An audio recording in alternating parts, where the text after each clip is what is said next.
Tervetuloa tänne Pentilän matalan poltterimajaan. Etuterassi. Tänne kun tulee täältä meillä löytyy. Tervetuloa vain. Vähän on tavaraa siinä vielä lattialla ja meillä on tuossa pieni keittonurkkaus, minne kokki vääntää ruokaa ja TV tietenkin, että saadaan katsoa futista ja kaikilla on mokoiset olotilat. Ensimmäinen makuuhuone 1/6 meillä sijaitsee tässä näin. Sisustettu ollaan niin vähän tyylikkäästi uuden modernin aikaisesti. Näette tapetit, kaikki muut vastaavat siellä.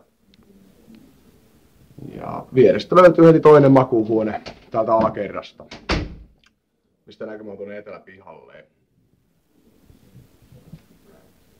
Ja täältähän saunan jälkeen on erittäin mukava istua porukalla tähän pöydille. Ottaa vähän alkoholia, mitä löytyy tuolta jääkaapista ja tulla vaikka vilvoittelemaan tänne eteläpuolen terassille, mistä onkin tällainen maalaisnäkymä. Siellä hirvet juoksee ja peurat syö ja mitä nyt yleensäkin tällaisen maalaismaisemaan kuuluu. Sisälle päästyä. Voidaan katsoa yläkertoihin, kerroksiin niin sanotusti. Rakennuksen länsisiivestä nousevat raput. Sitten päästään toiseen yleiseen tilaan.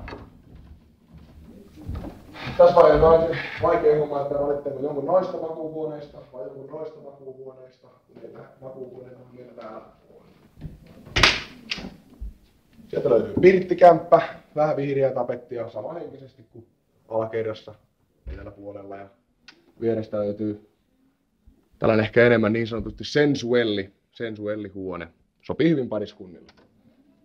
Huoneiden välissä pitää aina olla vessa.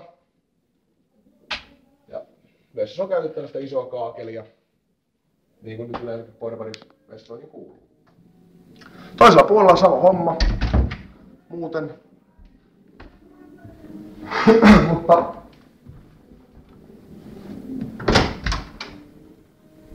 peilikuvana, eli täältä löytyy pariskunnille huone eteläpuolelta. Ja taas vastaavasti tällainen romanttisempi huone toiselta puolelta.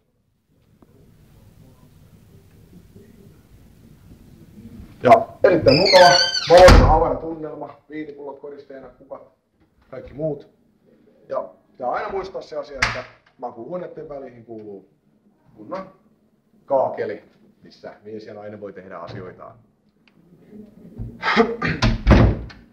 Pyhättöön pääsemme mökissä, joka alakerrassa saunomalla tai vaihtoehtoisesti menemällä suoraan ilta-auringon puoleiselle terassille, mistä on näkymä kaikin köyhällisten kämppiin.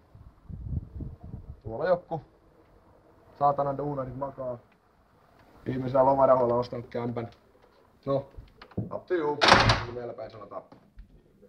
Alakerras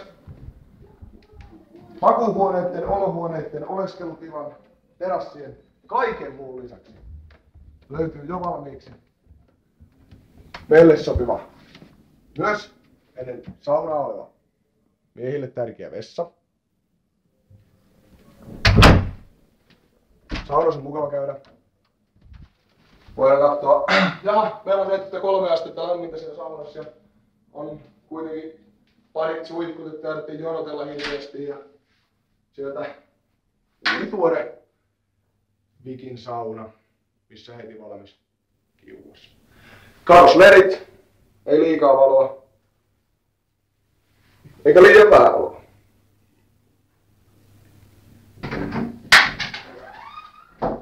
Ja tietenkin aina saunomisen yhteydessä saattaa paskahätä tulla tai muuten kusettaa, niin ei tarvitse hirveän kauas lähteä, että vessa pitää täälläkin olla. Kaiken tämän kruunaa se. Saunasta pääsee suoraan terassille, missä mukaan vilpotella, ottaa olutta. Välillä vetää sitä muutama kessu.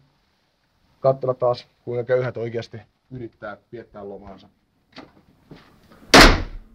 Ja se, että kaikki olisi vain sidottu pelkästään tähän, niin on selvä puoli, että me saadaan säädettyä tämä meidän ilmasto täällä oleskelutilassa, yleisessä tilassa 2 ilmalämpöpumpulla ensimmäinen löytyy sieltä ja toinen löytyy toiselta puolelta seinää, niin on tasainen, mukava ilmavirta.